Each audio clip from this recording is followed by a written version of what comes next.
Welcome to Giants Nation. I'm your host, Bobby Skinner, here with my co-host, the Football Grump, and Danny King joining us at the top for this one because it's the final preview of the year. We're not really previewing the Cowboys game, even though I am invested if Javonte Williams and Miles Davis are going to play for our fantasy draft. The Giants' entire roster is sick, which makes sense, but, puts up those little tanking feelers. Like, did they once again lose and win in week 17 to just a tank in week 18?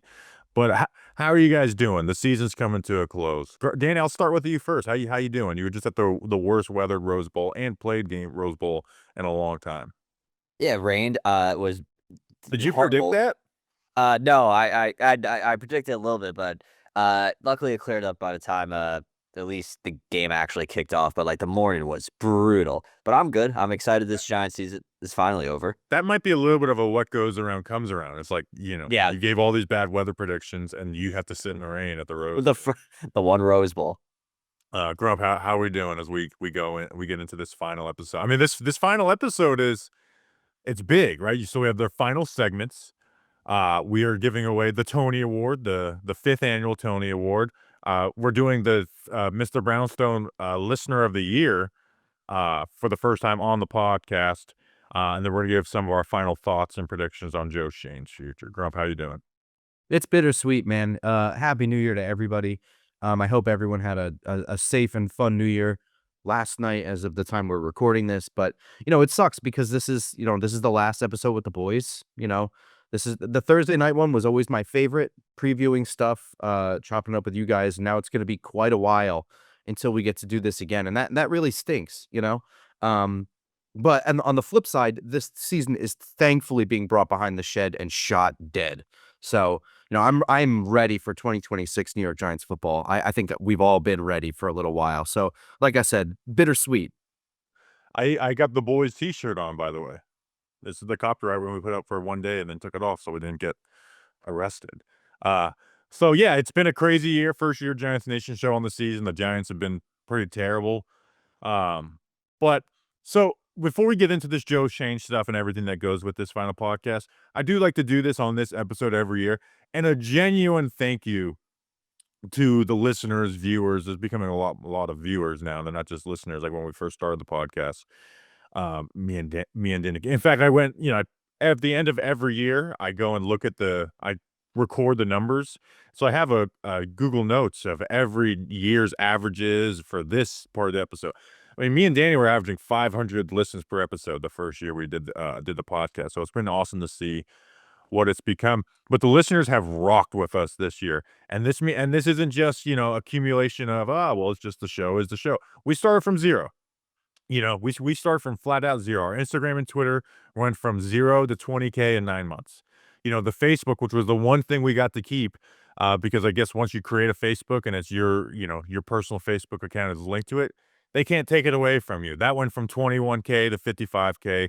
The YouTube went from 0 to 28,000. And like I said, I did my end of year reports.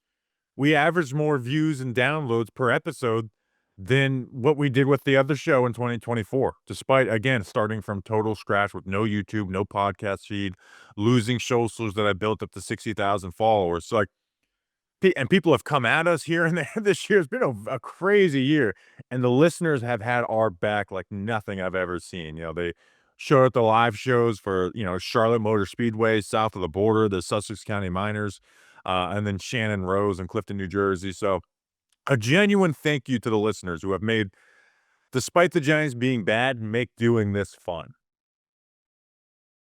Yeah, I mean, I can't thank the listeners enough, the listeners and viewers. Um, this was a colossal undertaking. I mean, like, you started this right at the beginning of draft season. I mean, like, there is no more grind level time period to start than that. And we had to hit the ground running. And the south of the board, like, people coming out for that stuff and embracing me as co-host means a lot to me.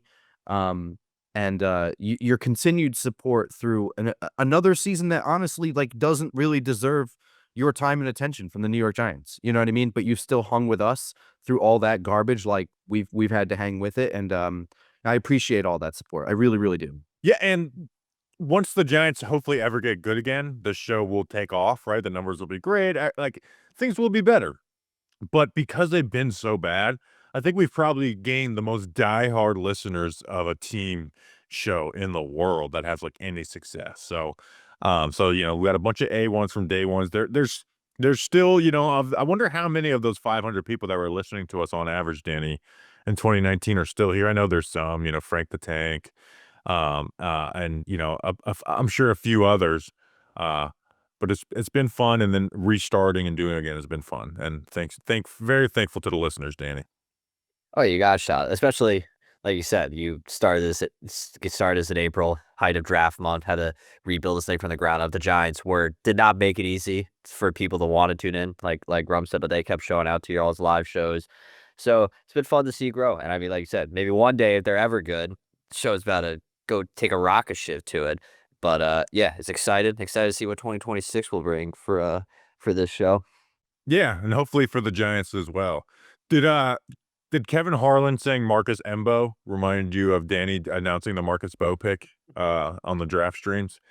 I was like, oh, there's Arcus. But anyways, let's Wait, was Kevin Harlan the one who called the game last week? Yeah. And kept Yeah. calling Wendell Robinson. Yeah, Wendell Robinson.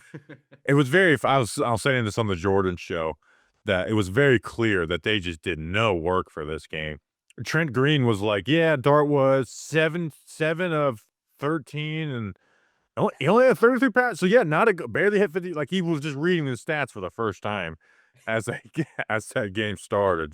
That's what happens when you're in Vegas. People just don't care. They just go out the night before. They're probably out partying all night. Yeah, they get Giants Raiders. They're like, you know what? I'm mailing it in. I'm not spending any time prepping for this team. I think they call the Raiders a lot, so they know them well. And the Giants are just like, nope. Which they did call the Dart Chargers game. All right, let's get into this episode. But again, first, this episode is brought to you by some of those special people who make this show possible. We got Kevin Sisbaro, not Sabaros, Sisbaro. It's Sabaros for sis. And then this guy thinks he's fun. He says, Mr. Bussy. That's his name, Mr. Bussy. And he says, parentheses, no shot you read this name. Well, I read it, Grump. Who are these special people? These special people went to patreon.com/Giants Nation and signed up for one of the 2 tiers available. And they are watching this show with us right now while we're recording this because they have access to that. They also get weekly game tape breakdowns that you do, Bobby Skinner, where you rip apart the All-22 and give you the inside information, just like Brian Baldinger. They also receive stickers in the mail from Bobby, and they get entered into a monthly free t-shirt raffle. And most importantly, they are glad that they did. Be glad you did. So let's talk about Joe Schoen, and we'll give our final predictions on his fate, which is, unfortunately, this is not just, a preview for the last game of the year before we get into the playoffs. This episode has annually become who stays, who gets fired. I think we've had that conversation on this episode every year except for the playoff year and then 2023. So I think the way to attack this is to kind of look at the way that the Giants are spinning this with the idea that they're probably going to bring back Joe Schoen. And I think that comes through a New York Post article through Paul Schwartz. That's typically been the way the Giants spin things, is by putting it out through his articles. So he put out an article talking about, how there's this is normal, right? This is not a bad thing. So I want to kind of go through that article and talk about it. So basically starts on this, saying, based on results, it wouldn't be undeserved or premature to fire. That's the way the article starts. But it says, but then when you look at other things, you can see why they want to keep Joe Schoen. And it brings up young talent, organizational structure, and Jackson Dart. So it has 3 bullet points. 2 are the same thing, young talent and Jackson Dart. I get quarterbacks a little bit different. And then organizational structure, which is the fact that has to get brought up is a big reason why, because that he shouldn't be brought back, because there's not a lot of evidence to bring him back. But the basis of it is a couple things in there. We're going to talk about them talking about John Merritt's cancer in a second. but basically went and pointed at, well, this has happened before, right? Bad GMs who have done a bad job have been able to hire second coaches, and that has happened. But it is an outlier. It is an outlier for it to succeed, and it's honestly even an outlier to do it as well. 3 out of 4 times when teams are in this situation, they just fire the GM. And I went and looked at it because this article challenged me to go. I went and looked back at every GM who was hired from the year 2000 on to the 21st century. So there's been a lot, obviously. There have been 57 GMs or head executives who have been fired in 4 years or less that have started in the 21st century. So 57, right? 21 GMs have gotten a 5th year with less than 30 wins in the 21st century, right? So that's they've had 4 years and they've had less than 30 wins. And I want to look individually because I want to show you that this is an outlier. Maybe it works because the article pulls, and it's done this, is it pulls at Les Snead from the Rams and Jason Licht with the Bucks, right? It points, see, those teams held on to their GM when everyone wanted them fired, and guess what? They ended up winning Super Bowls for their team.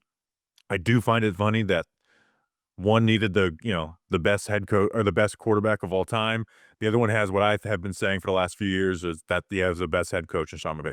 But regardless, those are outliers. So I went and looked at the 21 GMs who got another chance after less than 30 wins.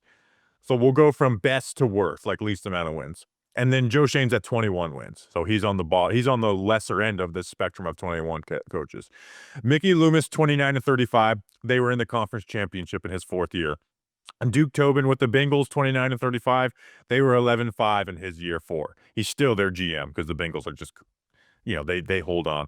Bruce Allen with the Bucks, 29-35. They were in the playoffs in year 4, but he was fired after year 5.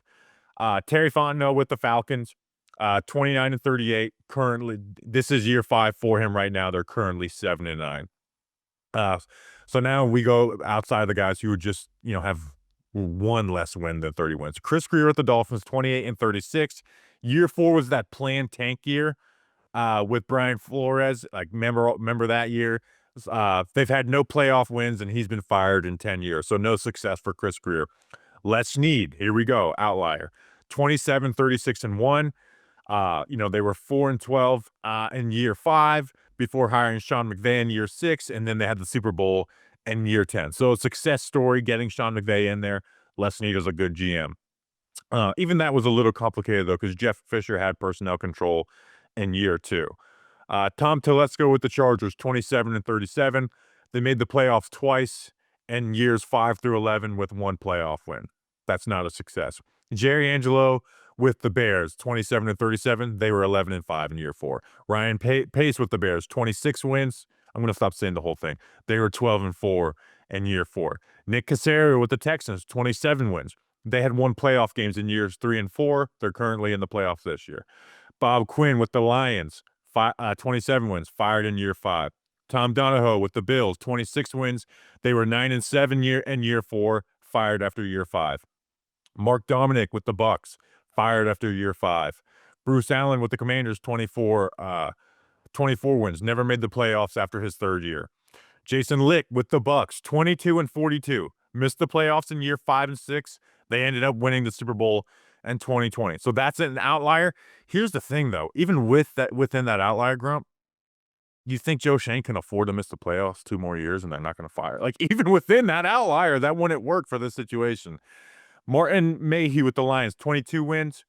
He had made the playoffs in year 3 and only once in years 5 to 7 with no wins and was fired. Rod Graves with the Cardinals, 20-44. They ended up losing the Super Bowl in that year 6 with Kurt Warner. Remember, they went 9-7. People didn't even think they belonged in the playoffs, and then they go on that Super Bowl run. 2 playoff appearances in 10 years. Joe Douglas with the Jets, 20 wins. Was 7-10 in year 4 with, the quarterback, issue, fired in year 5. Reggie McKenzie with the Raiders, 18 wins. 7-9 in year 4, made the playoffs in year 5, followed by 2 bad seasons, and then he was gone. Matt Millen with the Lions, 16 wins, never made the playoffs. And then Dave Caldwell with the Jags, 15 wins. The Jags actually added Coughlin for his year 5 when they had their conference championship game run, and then they have 3 3 losing seasons followed that before firing. So the point being is that it is an outlier, right? We just looked at the list of just the 21 people who have been retained in a situation, and a lot in much better situations than Joe Schoen. So he doesn't fit into them because they were playing playoffs in year 4 or better, not off back-to-back 3-win seasons. And the only examples you get is 3, right? It's Les Snead, Jason Licht, and then Rod Graves kind of with the Cardinals, even though I think that was more of one of those Cinderella type of runs when they went to the playoffs and went to the Super Bowl at 9-7. I just went for a long time explaining all that. Yeah, I'd find it interesting that this article briefly hits on like the 3 bullet points you said. I mean, like one sentence, and then the rest of the article is just cherry picking these specific GMs that are examples of a success after, poor 4 years. It really is telling, I think, that this is going to happen, that Joe Schoen is going to be here next year. I mean, and to some extent, I do agree that a GM can and should get like a second shot at a head coach. But what the article is completely missing is that Joe Schoen stood up for Brian Daboll last year. He had a shot at another head coach last year, and they didn't do anything about it. And there was plenty of arguments before this year's fiascos with the blue tent and whatever with Brian Daboll to have, some level of trepidation that like he may not be the head coach that we thought he was when he was coach of the year in 2022. And it completely ignores the fact that Joe Schoen has progressively gotten worse. The records have gotten worse year after year. They're not building up towards anything. Like the numbers don't show that they're building up towards anything. If anything, they're building the wrong direction. Their first year, they go to the playoffs against all odds. They win a playoff game. And then after that, they have a cumulative, what the hell is it? Is it 10 wins? 11 wins? Since 2022? They have 12 wins. 12 wins. 12 wins. Which I kind of have an opening line for the like how I just kind of feel I'm saving it for that to finish the season, where it's just like I'm exhausted. So yeah, like again, you're looking at the outliers, and even when you look at the outliers, it's like, man, Shane doesn't even really fit. Like that's the point that I agree. It's like, yeah, coaches or GMs get second hires at head coach. He decided to pass on that last year. He decided, and again, with all the knowledge in the world of Brian Daboll. So to flip it and be like, man, it's just the coaching, man. It's the coaching is so bad that it's holding us back. It's like, well, what did you guys learn about this guy in 3 years? And I went back and looked at it. And this isn't, I didn't want them to hire Joe Schoen or Brian Daboll. Brian Daboll's the guy I wanted out of the head coaching candidates. Joe Schoen was out of the one I wanted the GM, which I will always say, well, if they do put together a GM search and look for a GM, we'll give you information. I'll never care about getting a GM desire wrong. There's just nowhere near enough information for the public to make an educated opinion on it. We'll do the best we can and give you as much information as we can, but there's just a lot of guesswork. Head coaching differently. I went and looked at our head coaching preview pod of 2022, and we were all in on like the process of hiring Shane and all that, and we're like, this head coaching search kind of sucks. They only interviewed one offensive coach, and that being Brian Daboll. They only interviewed 6 people. 3 of them they had intimate knowledge of, right? Brian Daboll and Leslie Frazier from the Bills with Joe Schoen. I almost said Joe Frazier. Joe Schoen. And then Patrick Graham was the defensive coordinator. That was half your hires that you had intimate knowledge. And then you went at Lou Anarumo, who people in the building knew fairly well from his time with the Giants, Brian Flores, and then Dan Quinn. So, like, even within that, like, we were super high on process, right? Process was the buzzword of 2022 because of how bad the Dave Gettleman process was and everything, even when he did get to some results. And it was alarming, like, oh, man, your first opportunity to have good process is kind of not good process. And then Brian Daboll's hiring, so that's what I just wanted to point out. That is an outlier. It is flat out an outlier. So the other thing that it mentioned in this, and this is the one thing that everyone's kind of dancing around right now. The reporters won't touch it with a 10-foot pole. I understand it. I really do. I'm not criticizing them. But it is John Mara's cancer, right? And so this week I've been talking about John Mara a lot, right? Because John Mara is the head of football operations, this CEO of the Giants, the owner of the Giants, and he hasn't stepped down from his role. since he announced he had cancer or since he was diagnosed with it, for a good bit time before he even announced it. John Mayer decided to stay in charge of all this, so we're going to talk about John Mayer's decisions and John Mayer's work, specifically his press conference last year, right? His press conference last year, if you would have said, hey, he just said all that and they win 3 wins this next year, there's nobody would have said they're bringing them back. Not a single person would have said, I think that they would have brought him back. Even if you said the quarterback played fairly well, right? Like, there would be nobody who thought they're going to bring him back. So we're going to bring that back up. But there's kind of been this dancing around this knowledge idea that's been out there, but it's just hard to touch. And this Paul Schwartz does touch it with it on his article. So now we can really talk about it because it's out there. This is verbatim. Also entering into the equation is Mayer's ongoing cancer treatments, as his health is a concern to all in the building. Keeping Schoen would maintain continuity with the head of the franchise ailing. Adding a general manager search to a head coach search would add a burden to the ownership group. That is not an excuse to make any moves. There has been plenty of time. You have family members who are part of ownership in prominent roles that could do this. You could have set yourself up. You could have brought in an outside firm to help you. There is so many ways that they could have addressed this. But John Mayer just did not want to let go of any control of this team right now. And so that's fine, right? I have no problem with John Mayer not letting go of control while he has cancer. That means you have to do your job. It's a $10 billion organization. We've repeated this line over and over. It's not a mom and pop shop. Okay.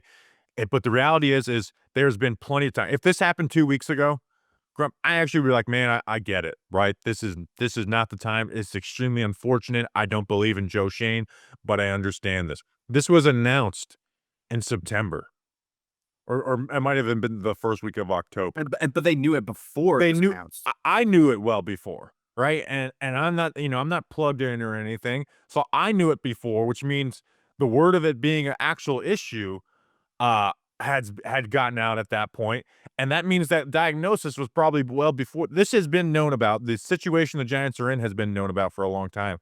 I'm just not letting that sway me at all, and I think it's a joke for the Giants to do it. And here's the thing, Grump.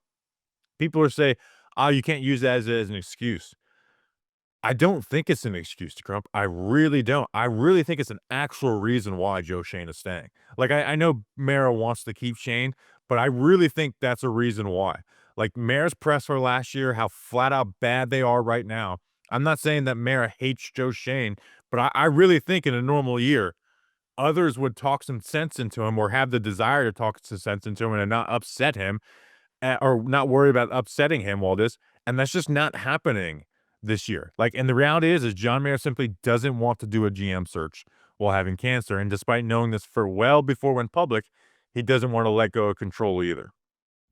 So there's a couple of things in here. I think Jordan Renan was saying when we were at the Shannon Rose that a succession plan has to be like the league, that you have to have one. Like, the league has to have one on file, Right. in case the worst happens. I mean, shit, a helicopter could crash, you know what I mean, with people in it at any moment. So, like, these guys don't have to be old and dying for a need for a succession plan. So I've seen it floated around on, like, Twitter and stuff that, like, part of this is that they don't have a succession plan in place. I don't think that's true. According to Jordan, there has to be one in place. But it does beg the question, right? Like, John Mara doesn't want to let go of control, because, like, you could easily be like, he's an old guy, he's battling this, maybe he comes back, and survives all of this, and whatever. But, like, maybe you want your last, like, 10 years after beating a battle with cancer to be a little bit more relaxing than having a stressful job. I mean, like, most people, or at least the idea is to retire at 65 or maybe like 70. John Mara's old. You know what I mean? Like, you don't have to be doing all of this. You could, rest and give your ownership, like, your president of the team and operations jobs, to whoever your successor is. Neither of us know who that is, but he doesn't want to do that, which that's the sense I get. Because, right, like, you could have figured this out when you got the diagnosis, but they didn't do that.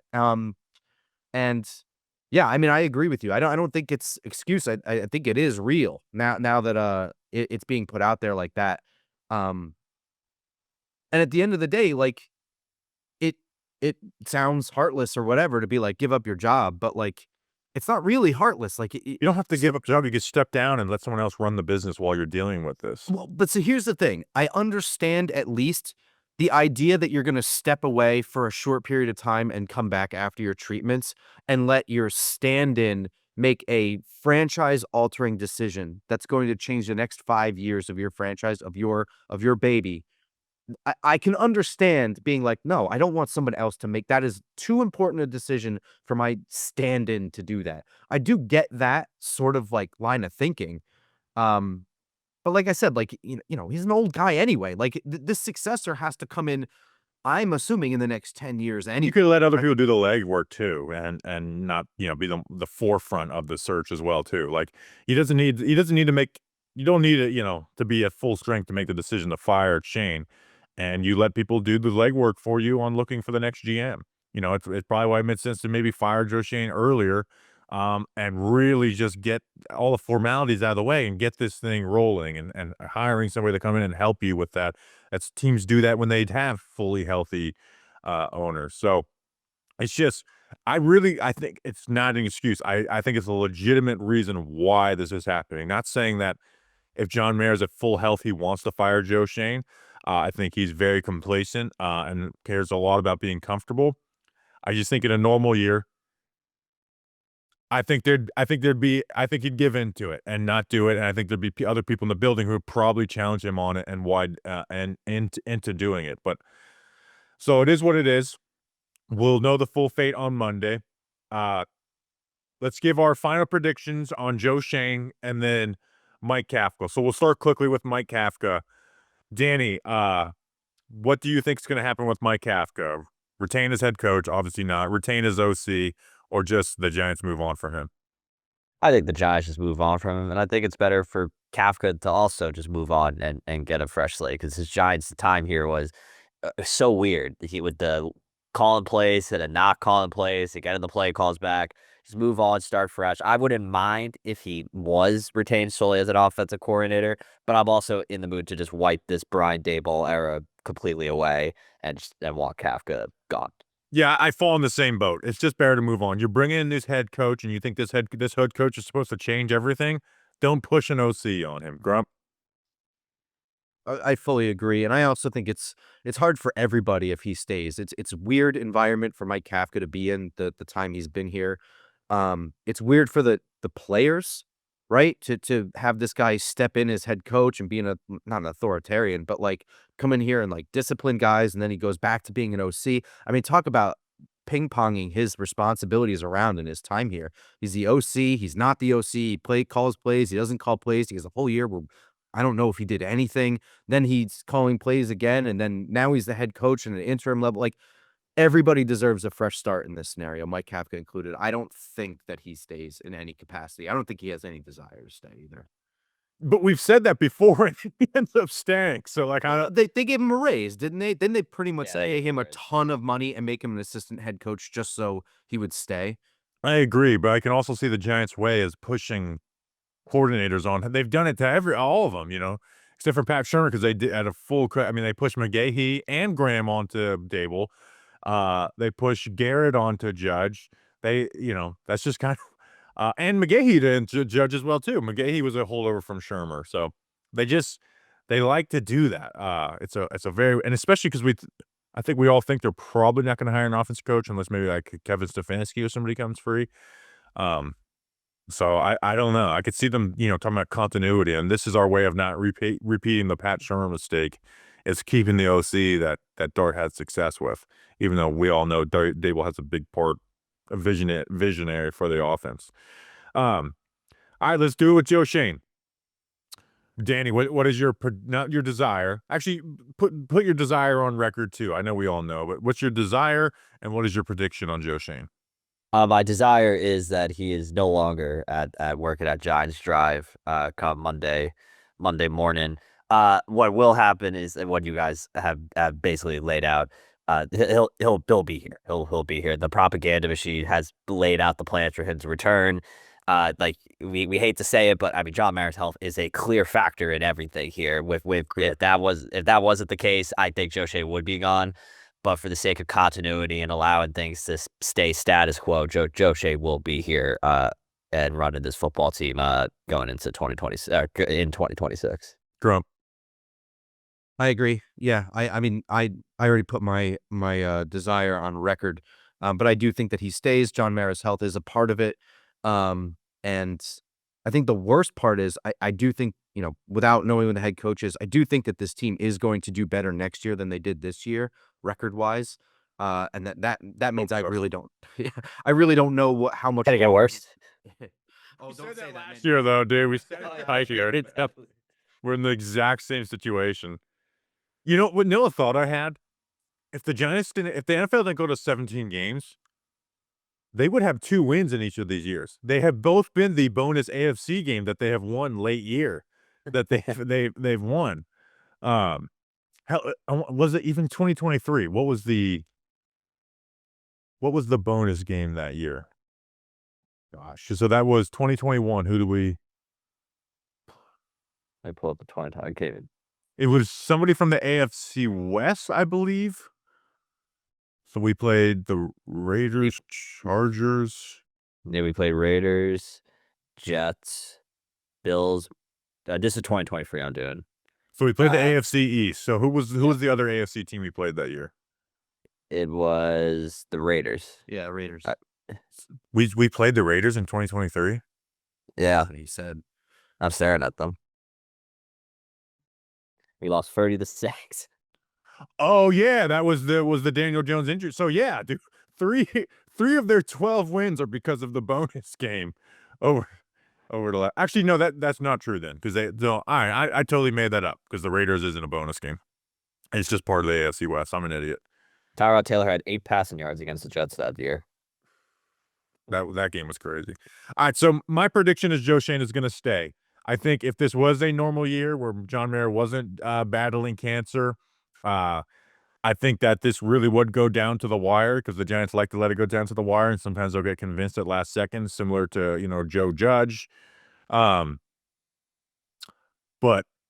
I think that they probably haven't even started doing research on GM candidates. They're like, nah, they've set themselves up to where they kind of have to keep them, or they look like fools. The other telling factor that we haven't said is if they were going to move on from Joe Schoen, they would have fired him at the same time they fired Brian Daboll. There's like very little to lose when you fire a GM midseason. His job is almost done. Yeah, but I could have seen, because you know how they operate, though. I could have very well seen them getting convinced after losing 5 straight after that. Like, okay, we should fire the GM. I agree with you. I said it in the moment. I was like, I'll be fine if they fire Brian Daboll because he's getting fired anyways. I won't be satisfied if it isn't accompanied with Joe Schoen. They were too afraid to put that in their actual post. They buried it in their own statement. They're like, oh, yeah, Daboll's gone. They're like, oh, by the way, Schoen will be here still because they all know how bad he is. All right, so now that all the boring part of the episode is over, let's get to the fun part. It is the 5th annual Not Sure You Are a Good Person, but Best Giants Reporter Award presented by Kadarius Toney, previously presented by Talkin Giants, but now presented by Giants Nation Show. I fumbled that. I got to get through it clean. Get excited for the 5th annual Not Sure You're a Good Person, but Best Giants Reporter Award presented by Kadarius Toney, previously presented by Talkin Giants, but now presented by Giants Nation Show Award. The 5th annual, baby. This award started out as a joke, and it still is a joke. But it's kind of not a joke now. So it's for the best reporter. The media gives a Giants player every year the Good Guy Award for being nice to them. And we're like, you know what? We don't care about if you're a good person. We care about if you're good at your job. So, and, unlike the Giants beat, we cannot declare people good or bad. Only God and the New York Giants beat can do that. So just to go through some history of the award, the first annual, Dan Duggan won. 2021, Dan Duggan wins. It was a very spur of the moment award. No build up to it. Second annual, Art Stapleton won. The third annual, Ryan Dunleavy won. We've changed the voting around a little bit on that one, put a little more weight onto myself, Justin, and Danny's vote on that one. And then last year, in a surprise one, I thought Dan Duggan was going to win it. Jordan Renan got his first one. So there has been no repeat winners in 4 years. So now we get to the 5th annual. And we'll start with third place. And a lot of people got first place votes this year. A lot of people got votes in general. Third place with 8.6% of the vote. Oh, and let me say this. The vote, it's a ballot. So you get first place vote gets you 3 points, second place 2, and the third place 1. So there was a total of, I don't have it in front of me, but it was like, 1,200 points or whatever total. So with 8.6% of the vote, third place from the New York Post is the third annual Toney Award winner, Ryan Dunleavy. Congratulations to Ryan on third place in the Toney Award. Shout out Ryan. Shout out Ryan Dunleavy. Well done, Ryan. Well done, Ryan.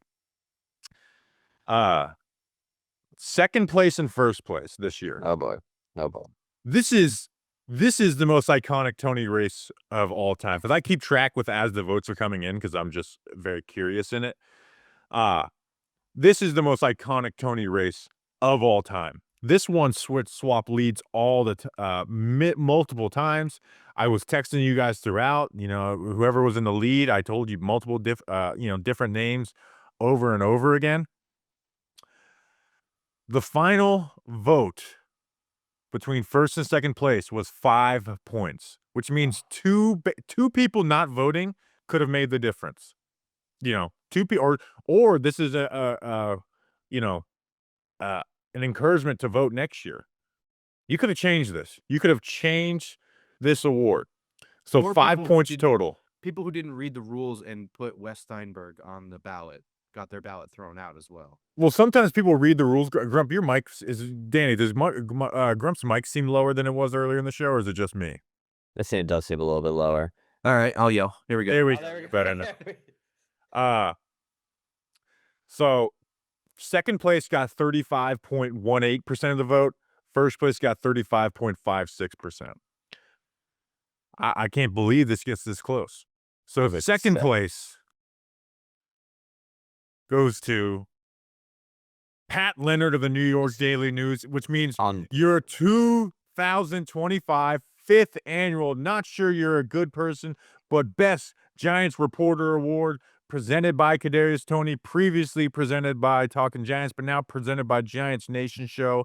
And your first ever repeat Toney Award winner is Dan Duggan of The Athletic. Congratulations to Dan Duggan on your second Toney Trophy.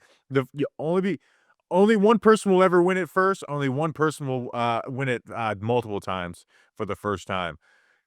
Boy, Danny, you look disappointed.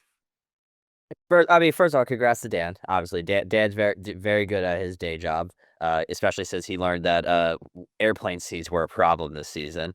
But man, what has Pat Leonard got to do at this point? This man went on a run this year, and he still fell out just short. Honestly, I think this is worse news for Joe Schoen, because if he is back next year, Pat Leonard's going to have to go even harder now in his next line of question about. Oh my gosh. I texted Ryan Dunleavy. I was like, you know how bad the Giants are? Pat Leonard almost won this thing.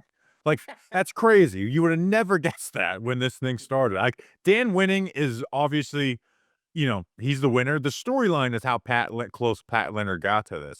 And in your head, people are like, man, this is Pat's only shot. But the Giants are bringing back Joe Schoen. He's got another shot at this. Dan Duggan goes off the board on this. So he might actually, I think he starts the year as the favorite for it next year if they keep Joe Schoen. If they don't keep Joe Schoen, he has no chance. The Giants could go 1-15 or 1-16. He has no chance. If they keep Joe Schoen, he's got a real deal shot at this thing next year. For sure. Preseason BCS rankings for Toney Award winners, it's got to be Pat Leonard at number one. It just has to be. And, I don't know. What is your guys' reactions on this? Like, Dan Duggan does an excellent job diving deep into everything. Salary cap stuff, inactives, actives, roster moves on like Saturdays. Like, he's very, very tuned in on all this stuff and whatever. I look to Dan Duggan first anytime there's anything of any curiosity in my mind. Like, what does Dan Duggan have to say? So, like, perfectly deserved. But man, Pat Leonard, I really thought he was going to take it this year, and I don't want to say he deserved it over Dan Duggan, but man, does he really deserve it? Well, we'll reveal our ballots. So here's the thing, though. Pat Leonard got more first place votes than Dan Duggan. which is partly why I kind of wanted to win because I wanted the guy with the most first place ballots to get it. But Pat Leonard got 13 more first place ballots. Duggan got 20 more second place, and then 4 more third place. But I did vote Duggan first. I think I was appreciative of his training camp coverage. I think I try to do as good as a job as not let anybody shape my take, or have anything where I'm like, there's takes I'm wrong on, but there's not much I look back and like, what was I thinking? The one that I was thinking is like, why the hell did we ever like talk about Jackson Dart not starting till week 13? Like, and Duggan was the only one who's like, I don't know. I think Russ is not good, and they're gonna yank him extremely quick. And guess what? He was exactly right with that. He did get the Abdul Carter stuff, the Brian Cox on the plane stuff. And other, news here. There's no big scoop for anybody this year, I don't believe. That's like, wow, that's surprising news. But besides like finding out the details on like the Carter and Brian Cox stuff. So I think he was my first place vote. I had Pat Leonard second. I voted Ryan Novozinski third. What was your ballot, Grump? I flip-flopped 1 and 2 with you. So I had Pat Leonard first, Dan Duggan second, and I had Ryan Novozinski third. Yeah. So he hosted the show. I had to give him a third place vote. For sure. And the only reason he's not on the Giants beat is because he's doing devil stuff now. So otherwise, whatever. But the funny thing is, looking back at Pat Leonard's time here with Joe Schoen, like we tend to look at the award spans like 1 year, right? But it's funny because the relationships that are built between the reporters and the people in the building is built based on their time in the building. So you look back, we were talking about this earlier this week, I think, right, Bobby? Where we were talking about the Kadarius Toney thing, where he was like pressing Joe Schoen on like, are you trading Kadarius Toney? And he was like kind of rude to him. He's very rude. He's like, reflect on what I just said. Yeah, he was like laughed at him, and then he ended up trading Kadarius Toney. So, and I look at like, for me, because I'm not, I'll be honest, I don't read a lot of these articles, right? Like, I have my opinions on the Giants and stuff. I'm looking for information from the beat more so than opinion. The two I rely on the most are probably Pat Leonard and Paul Schwartz. Like, those are the guys who I'm probably clicking on their articles. Like, I want to hear some information on it. So, Pat Leonard also was the first one on like that first week of practice that pointed out that Graham Gano did not have a helmet on and was not kicking anything in practice. And lo and behold, he got injured. What was it, week 2 in pregame warmups, or was it week 1? Yeah. No, it was week 3. It was week 3? Yeah. Yeah. So yeah, it was unbelievably close. By far the closest one. Last year's was pretty close between Jordan and Duggan as well. I thought Jordan got an upset win there. And then, the Dunleavy one, we kind of changed the voting system all around for that one. So Danny, what was your ballot on this? And we'll give the full results of everybody. It was Leonard 1, Duggan 2, and then God respect the guy that gets his stories. Art Stapleton was my number 3. Art Stapleton number 3. So I should have done this before. What would have been the results by the old voting system, or the middle voting system, where it was the listeners get 25%, myself, Grump, and Danny each get 25%. So Duggan would have 2 first place, 2 second places. Leonard would have, it would have tied. So I don't know what we would have done in that point. So you know what? I would have just rigged it. I would have just waited. I would have swapped my vote just to be like, you know what? It's 3 against or it's 2 against 1. I'll go with the 2 on this. So wow, congratulations to Dan Duggan on the second annual. Big accomplishment. And people forget Pat Leonard finished third the last 2 years too, which was kind of surprising. So, let's go through the order. So we said Duggan got first, Leonard second, Ryan Dunleavy third, Art Stapleton came in fourth, Ian O'Connor, right? I don't think he's ever gotten a vote before. He came in fifth in this one. So that rounds out your top 5. Athletic with two in the top 5. That's good for them. And then I'll just go quickly through this. Patricia Traina, Charlotte Carroll, Ryan Novozinski, Connor Hughes, Danny King, Nick Villotto, Paul Schwartz, Jay Glazer, Bobby Skinner, Bob Papa, Mike Garofolo, Ed Valentine, Evan Barnes, Nikki Giss, Adriana Giants fangirl, Eric from BBI, Ian Rappaport, Josina Anderson, Dan Graziano, and Justin Panic. And then Giant Insider finished last. But I will say, as much as like they did finish in last, I think it's an honor just to get a vote on this. So I wouldn't feel bad, Giant Insider, that you finished last. Hey, I didn't get a vote. You guys both did. So yeah, feel good, Giant Insider. You got more votes than Grump. You know, Grump hasn't gotten any votes in any year, and you guys have gotten votes every year. Every year they've gotten votes. So and Leonard got second. Eventually, it'll be your time to shine. Yeah, maybe when I'm just done with this award, we'll rig it. I'm excited for Dan Duggan's Twitter thing to say like 2-time Toney Award winner. You know, when Dunleavy won, I'm pretty sure the Beat got very mad that he won because nobody tweeted about it that year. So we've done it, you know, so nobody tweeted about it against Dunleavy. All the other years, everybody tweeted about it.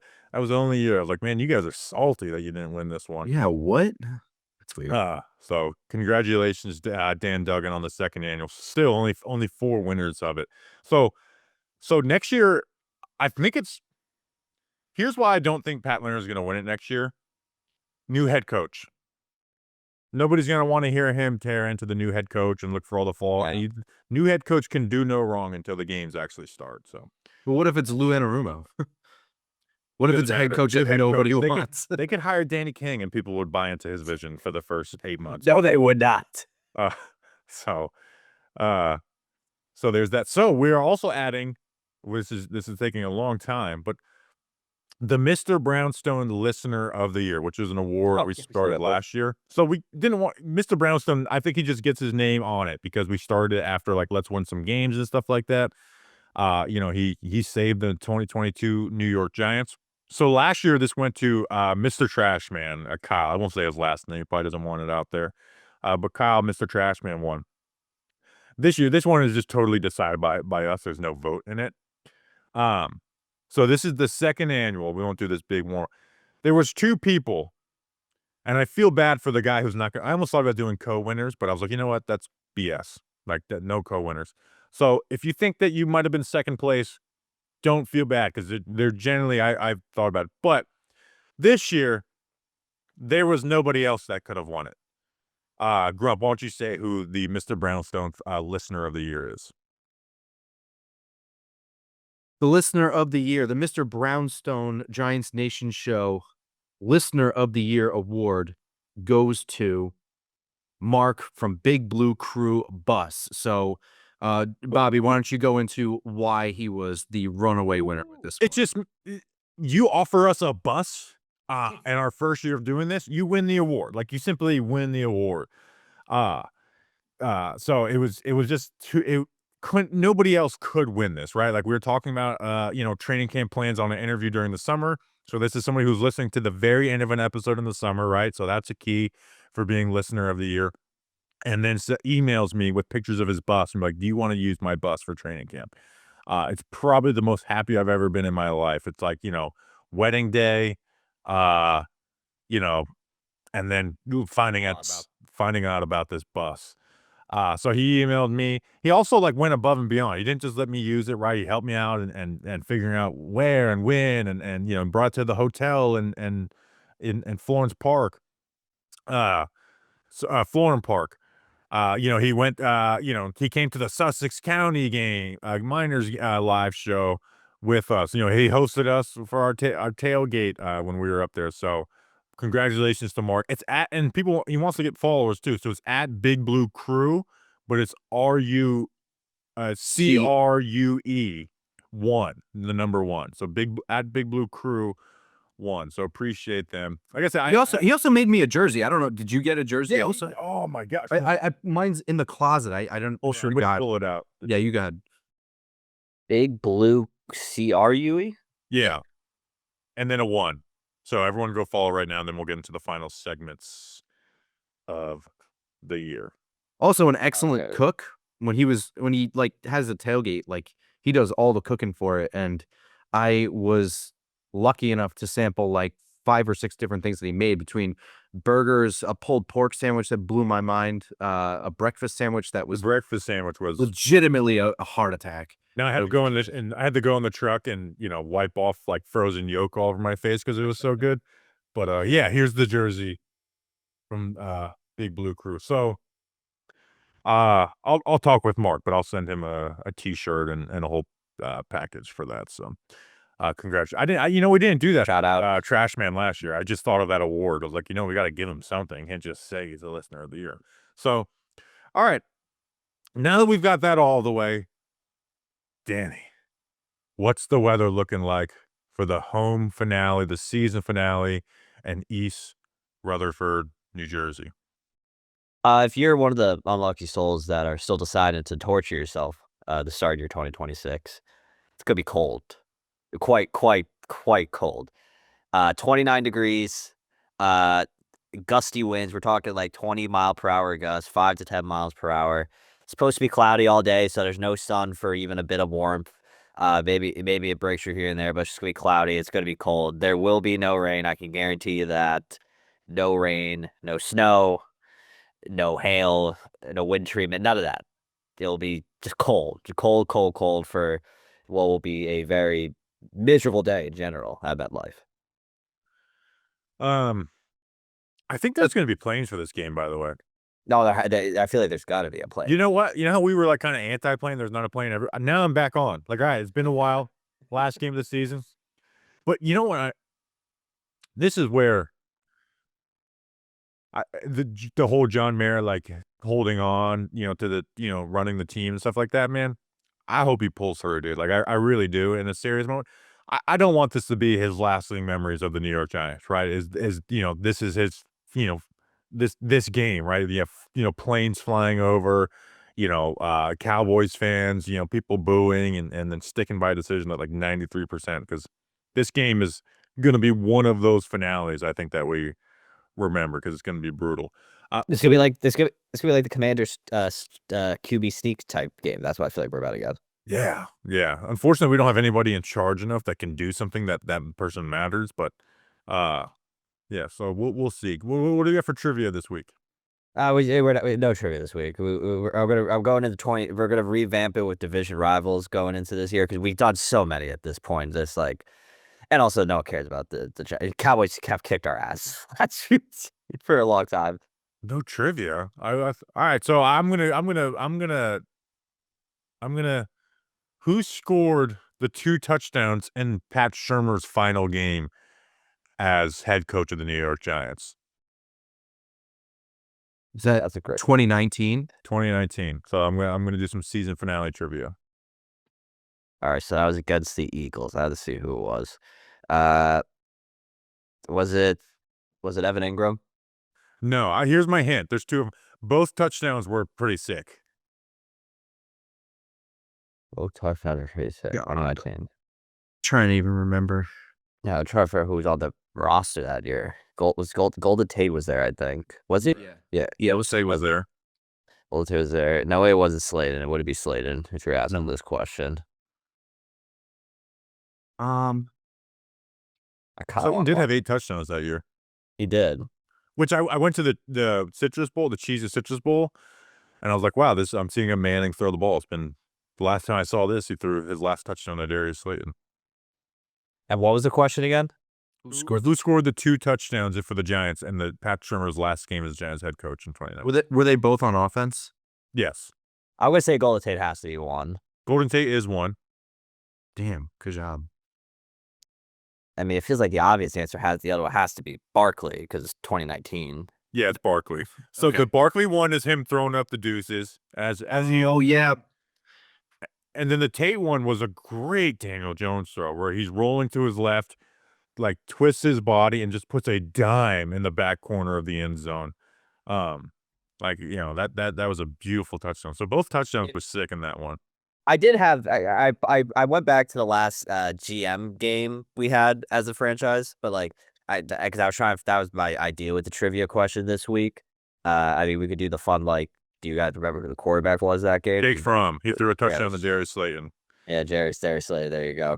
He did nothing else. That was our epic fantasy battle, Danny. Do you also want to know who led it rushing that game? I'll say Devontae Booker because Saquon hit 1,000 the week before, and him and Saquon had the same amount of rushing yards that year. Yeah, I was gonna say Booker. It was Jake Fromm with 53 gosh. yards, 5 rushes for 53 yards. That's crazy. All right, speaking of the 2021 Great Fantasy Battle, the final fantasy draft of the year.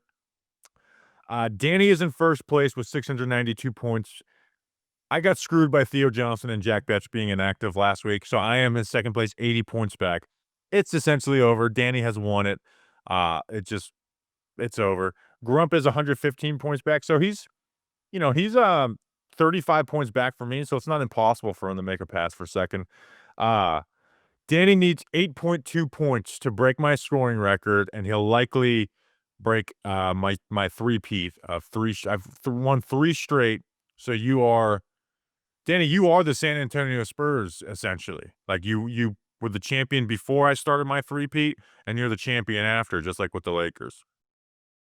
It's just sometimes it started off a little slow, but once you get that momentum going, it was unstoppable. It was Danny King's the unstoppable. Tim Duncan of Giants podcasting. Also, shout out Jahmyr Gibbs for 900 points. Yeah, really.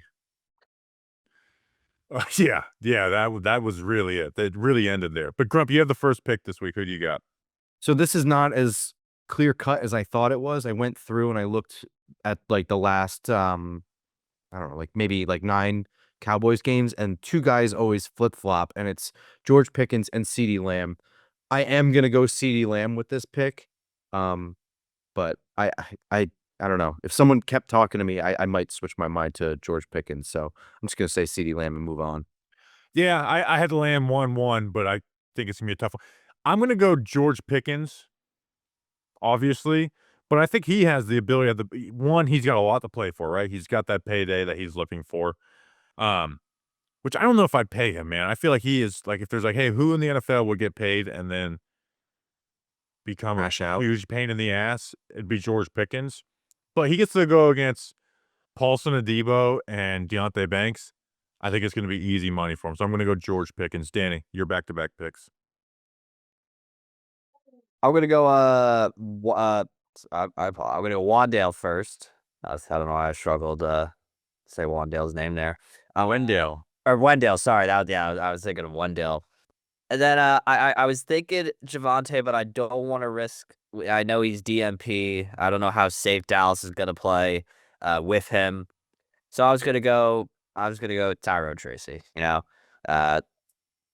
is Josh RB1. I know Devin Singletary might get some more goal line looks, but I like my odds with Tyrone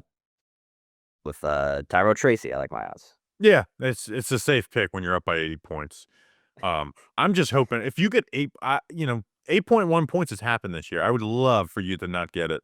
That was my scoring record that I set last year. I'm gonna go Jake Ferguson, number 3 receiver for the Cowboys. Wandale has been a do not practice, with the rib and stuff too. So I don't know which receiver to trust. So I thought about selecting him, but I'm just gonna go Jake Ferguson. Safe bet. Grump, you have back-to-back picks. Yeah, I really wanted Jake Ferguson for this one. We were kind of talking earlier, like this game has the potential to be like a points explosion. Now I'm kind of like souring on that as we go through this, and it looks like both teams are shutting everything down for the year. But I am gonna go with Kevontae Turpin. I wanted Turpin in the final round. I thought it'd be there. Yeah, well, I mean, I'm just trying to like, I think he's good for like one really big play and one big point payout. So that's where I'm going with that. I could see him just like splitting the defense in half and taking like an 80-yard pass from Dak Prescott for a touchdown. And I'm gonna go Darius Slayton. I have to catch up to Bobby, so I need the big stuff. I can't go for the easy money, and I got to go for something big. So Javonte Williams and Miles Davis are do not practices. I don't think they're gonna push it. Jadon Blue. I'm gonna go Jadon Blue. Big blue Jadon. So I'm going to go Jadon Blue with my my first pick, or my third pick. Danny, you got back-to-back picks. I'm gonna go Ryan Flournoy. I butchered that name, but going him with my next pick, and then yeah, because I mean that Giants injury report is looking pretty grim. I mean they're just saying it's an illness for Theo Johnson, so I mean I feel like there's a chance he could push through, but And I it just came don't. out on Friday. Yeah, So, like, he's been on with his illness for, it'll be over a week at that point. yeah. So, but do I want to spam it once more? It hasn't led me astray that much this year with Devin Singletary. I think I'm gonna just because like with the whole tanking idea still out there, I'm gonna take Devin Singletary because I know there will at least be points to be had with Singletary. So I'll go Singletary with my next. So I'm going to make a pick that I'll likely trade, but just in case, I might, get a steal here in the fourth round. I'm going to go Javonte Williams. Doesn't play, I'll trade him, obviously, but I'm going to go Javonte Williams with my final pick. And then Grump, make the final pick of the 2025 fantasy season. That's a really smart pick going with Javonte. Thank you. I'm going to go Jalen Tolbert, Mobile, Alabama guy, South Alabama University guy. I'm going to go with Jalen Tolbert. Who I mean, I could see us really royally screwing this game up. So Yeah, you might as well. That's the segment. Hey, stick with us through the offseason. We're going to be in South Alabama University. All right. So to recap, Danny in first place has Wan'Dale Robinson, Tyrone Tracy, Ryan Flournoy, and Devin Singletary. Myself, 80 points back, George Pickens, Jake Ferguson, Jadon Blue, and Javonte Williams. And Grump, 115 back, CeeDee Lamb, Kevontae Turpin, Darius Slayton, and Jalen Tolbert. All right, it's time for the final Giant factors of the season. Grump, who is your Week 18 Giant factor? not really sure who's going to play in this game. You look at the injury report and it's lengthy with a lot of illness and a lot of DNPs. I at this point, Ben Sauls. I can't get excited over. I feel like each of us have done him in the last 3 weeks, so that's nice. Yeah. Give us something to look forward to, man. Even Joe Schoen can't screw up this kicker search. Just do well enough to earn yourself another shot next year with the Giants. Hopefully they bring in someone for competition, but give us some sense that there is a kicker vision going into next year. Give us something, and continue being perfect, which he's been, right? Yeah, he's been perfect. Part of me doesn't want to do that well, though, because there should be still a big investment into kicker and not be like, well, we got Ben Sauls for the rest of our lives. Like you said, there's like, what are you playing for? I'd like to see Brian Burns get some more sacks. So Brian Burns is going to be my Week 18 Giant factor, right? Put together a great season. Move yourself up on the leaderboard for the New York Giants. You're tied for the fourth most sacks in the single season for the New York Giants. Hey, maybe have like 6 and just break the Strahan record, which I went from rooting for Garrett to get it last week to now I'm all out rooting against him. Stop his ass from getting a sack, Cincinnati Bengals. So I'm going to go Brian Burns with my Week 18 Giant factor. Danny.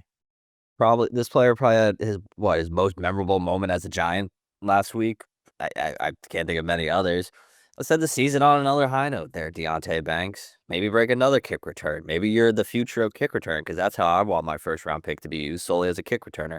But no, it's just have a game. You ended a good week last week. Let's end it on a high note and go into 2026 thinking maybe, just maybe, there's something in there we can still get out of that, man. All right, boys. It's time for the final spread picks of the year. This is not over. This is very tight. So Danny went 1-6 last week, and then I went 5-2. So Danny's at 500, 68-68. I am 66-70. So I'm 2 games behind him. Grump went 4-3 last week. He is 57-79, and then the listeners went 3-4. They're 55-81. So the listeners, I wouldn't want to finish in last place. So they got a lot of weight pressure on their back. And same with Grump. You got pressure. You don't want to be in last place. We got first game, Panthers at Bucks -3. The listeners, represented by Josh Entinger, are going Panthers +3. The Bucks have been on a terrible, terrible skid.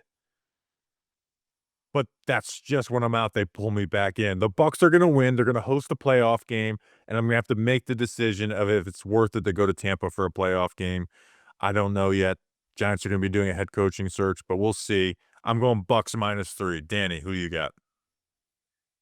Even in part of me thinks the Bucs are gonna win. I think this game comes down to the very end, so I'm gonna go with the Panthers to at bare minimum cover. But there's also a part of me that believes that the Bucs just hit that wall and they will be joining on a coaching search at the end of the season. This is the who is going to a wild card playoff game that they have no investment in game between myself and Grump. So, Grump, who do you got?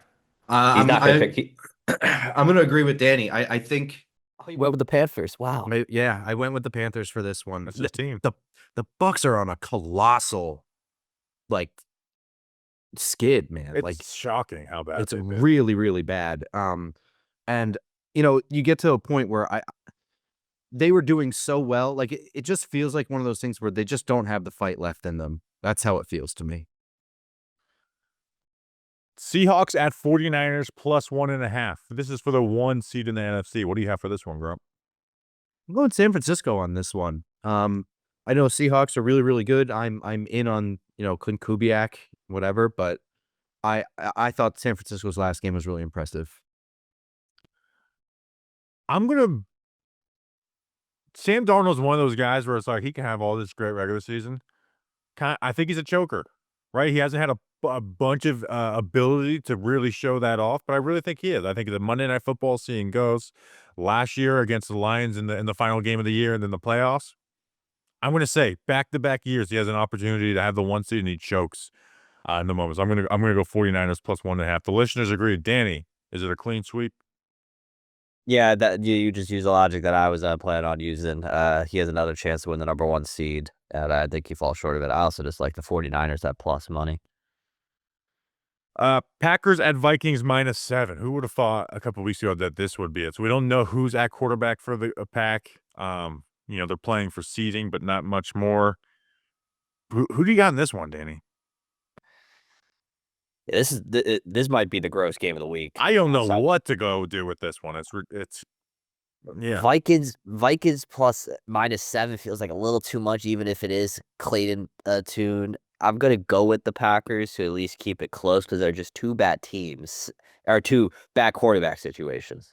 Yeah, I just can't take Max Brosmer to take a 7-point spread. So I'm going Packers as well to listeners. Grump, do we got another clean sweep here? Yeah, we do. It's so weird too because like you think about like the Brian Flores defense, like really making it difficult for whoever Green Bay puts back there. But yeah, the 7 points is what's really killing me. Yeah, if there's one team I trust to just run the ball really well all game, it's the Packers more so than the Vikings. All right, we got Jets at Bills -7. So I'm putting this one on here because if there's one thing I'm rooting for in Week 18, and if I know Jets fans, and if they're anything like me, they should be rooting for it too. They have went the entire season without an interception. That is amazing. I will be so disappointed if they get an interception this week. They do it. Be the team. Finish the job. Have no interceptions. The Giants set the record last year for most games in a row without an interception, and the Jets are like most games in a row. We're gonna do a season. So, with that being said, I'm going Bills -7. The Jets are so terrible, and they have quit on that team. I don't envy being a Jets fan right now, where you have a brand new GM and head coach, and you're having serious conversations about firing the head coach, and you're probably right to fire him. But it also sucks to say that, and you seem overreactionary. So I'm going to go Bills -7. It's ugly in Jets land. Danny. Yeah, it's just the Jets are atrocious. They're so bad. It's also last game of that Bills stadium. Oh, is it at Highmark? Yeah, Oh, yeah, it is. They could get a playoff game, probably. Yeah. Listeners are going Bills. Do I dare say it, Grump? Do we have another clean sweep? We do, man. Did you guys see Aaron Glenn praising their ability to not have any field goals blocked? They're like, what do you do? It's like the Giants, where it's like, what does Shane do well? It's like organizational structure. It's like, what? Well, no. It makes me think like of all like I wish we could put like a new era, like a modern NFL like head coach press conference gaffes because like the days of coaches just saying whatever at the podium are long gone. Like they're so much more guarded now. No, I So, like- miss it too. They used to really just let it fly. Yeah, but I mean, like this puts the Joe Judge 12-minute rant answer to shame. I mean, like that to me was almost like a man just like as if he had just defended his job and then repeated what he just said to his bosses to the media, which is embarrassing and weird, but like at least justifiable. I don't know how like Aaron Glenn saying that is like that Michael Scott thing where you just start talking and don't know where you're gonna stop, so you just say shit. That is the weirdest thing you could have said. It's just there's nothing he can say. That's the issue. He's a defensive coach. Their defense is terrible. They don't get any turnovers. And this was the thing is like Aaron, like the Lions, did anyone watch the Lions over the last 3 years? And be like, man, they're really well coached defensively. Or besides just like, hey, they're just kind of aggressive. They play man coverage and they're aggressive. And we said it in the preseason, Grump. I was like, what does Aaron Glenn do besides say this shit sucks? We're not going to accept it, and then just accept it. Like that is what Aaron Glenn does. And I've seen some of the Jets people who want to fire him. Like, okay, you don't want to fire him. What has he done well? What does he do good? And big Jets fans, they don't have any answers besides like, you suck, you're an idiot, you know. So I truly feel bad because I never want to be in a spot where I believe a year one head coach should be fired. But sometimes you got like a Nathaniel Hackett situation where it's like, you got to do this. Like I think the Raiders with Pete Carroll, I think they need to do that with Pete Carroll. Commanders at Eagles -4.5. What do you got for this one, Grump? This is tough, man. Because I assume that the Eagles are resting everybody. I was trying to read up on that before we started, and I saw a couple rumblings that people might sit, but I'm still gonna go Eagles with this one. Yeah, as much as I'd love to take Josh Johnson, and what could be his final opportunity, I'm gonna go Eagles as well. What about you, Danny? I'm gonna go Commanders. I read in the Athletic that the Eagles, Tanner McKee will be getting the start at QB. It makes sense that most of their starters going to sit. So I would rock with the Commanders. He won by 7 in last year's finale. Listeners are going Commanders as well too. So now that makes 2 games that me and Danny have disagreed, and I'm back by 2 games. So at least we have an opportunity to tie at this point. Lions at Bears -3. This was one of the tougher ones of this, but I'm like, you know what? The Lions, I've been picking them, and then just like, yeah, at some point they got to snap out of it. They haven't done it. I'm going Bears -3. I'm gonna agree. I'm going Bears as well. Daniel, Yeah, Bears. The Lions are in space right now. another clean sweep. Up there with Sam Beal.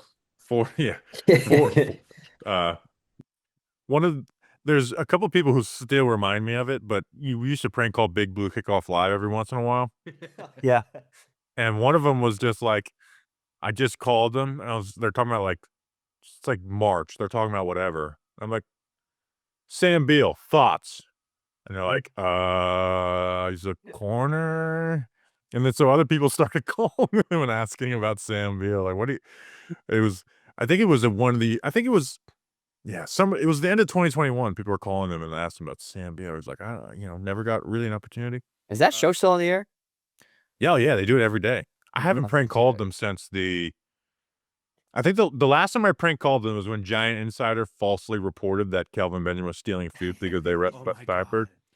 And so I called them. I was like, what do you guys think of this? Like, I think they shouldn't be making mad at him for taking food. And they're like, he didn't. Blah, blah. I was like, no, Giant Insider reported it that he did. It's legit. That was insane. That's so funny. Chiefs at Raiders +5.5. We got a lot of skin in this one, boys. And you know what? I'm picking with my heart on this one. Raiders +5.5. Win the damn game. Grump. Yeah, you're really pulling for Gino to just spoil everything. It's might be Kenny Pickett, our guy. Oh, is it? Oh, yeah, that's right. Little hands Pickett. Handy to Whopper. I'm going Chiefs on this one. The Raiders are terrible.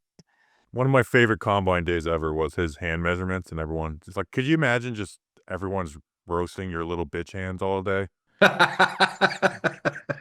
Yeah, that's got to suck. Everyone's like, oh, this loser with these little tiny hands. Danny, who do you got? Everyone's making like the Whopper commercial jokes from the back in the day, you know? Yeah. I'm going Chiefs. However, just to spice things up to make it interesting. But obviously, I am very much pulling for the Raiders to do the impossible. Oh, and we're all win this pulling football for game. it. Oh, Win yeah. this football game. So now there's officially 3 games where me and Danny differ. So there is an opportunity for me to win. Ravens at Steelers plus 3.5. This is for the AFC North. I love this. I love these two teams playing to each other. They're kind of both not that good. Listeners are going Steelers. They went Chiefs as well, too. I didn't say it before. Danny, who do you got?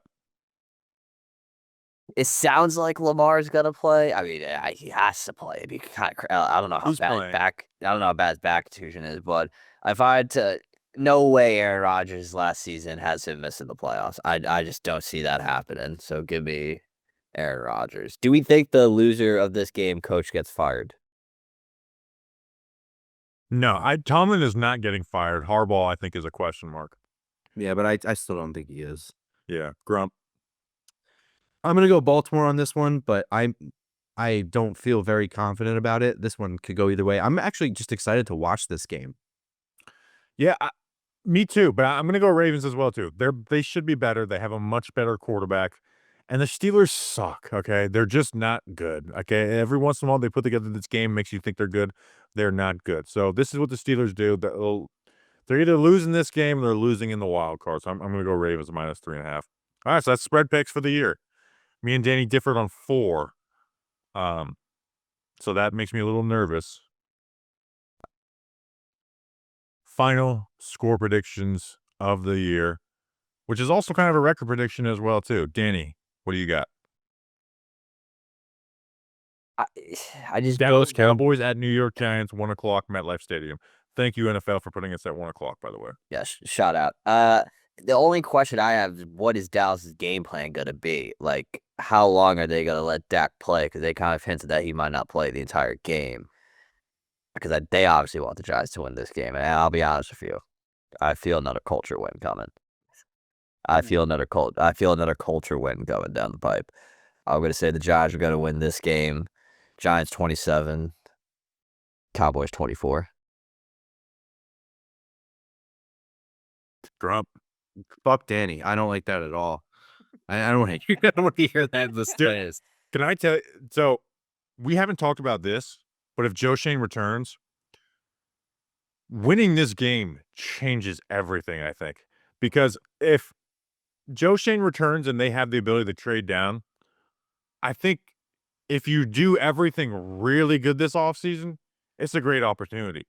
If you're picking like 6 and you don't have a second-round pick, that's not good. It's really not a good situation for a team that's going to have demands of winning now. So, Grump, what do you got? Yeah, I think this one might be a barn burner, a really, really annoying barn burner. I think this is going to be because both defenses are bad. I don't know who's playing. We had someone in the chat said, Cowboys. I don't know which players are playing. Someone in the chat said got that tank cough going around the building. Thought that was really funny. It's very true. So I don't know who's playing, but assuming that everybody who is legitimately healthy plays, I think this could be a high-scoring game.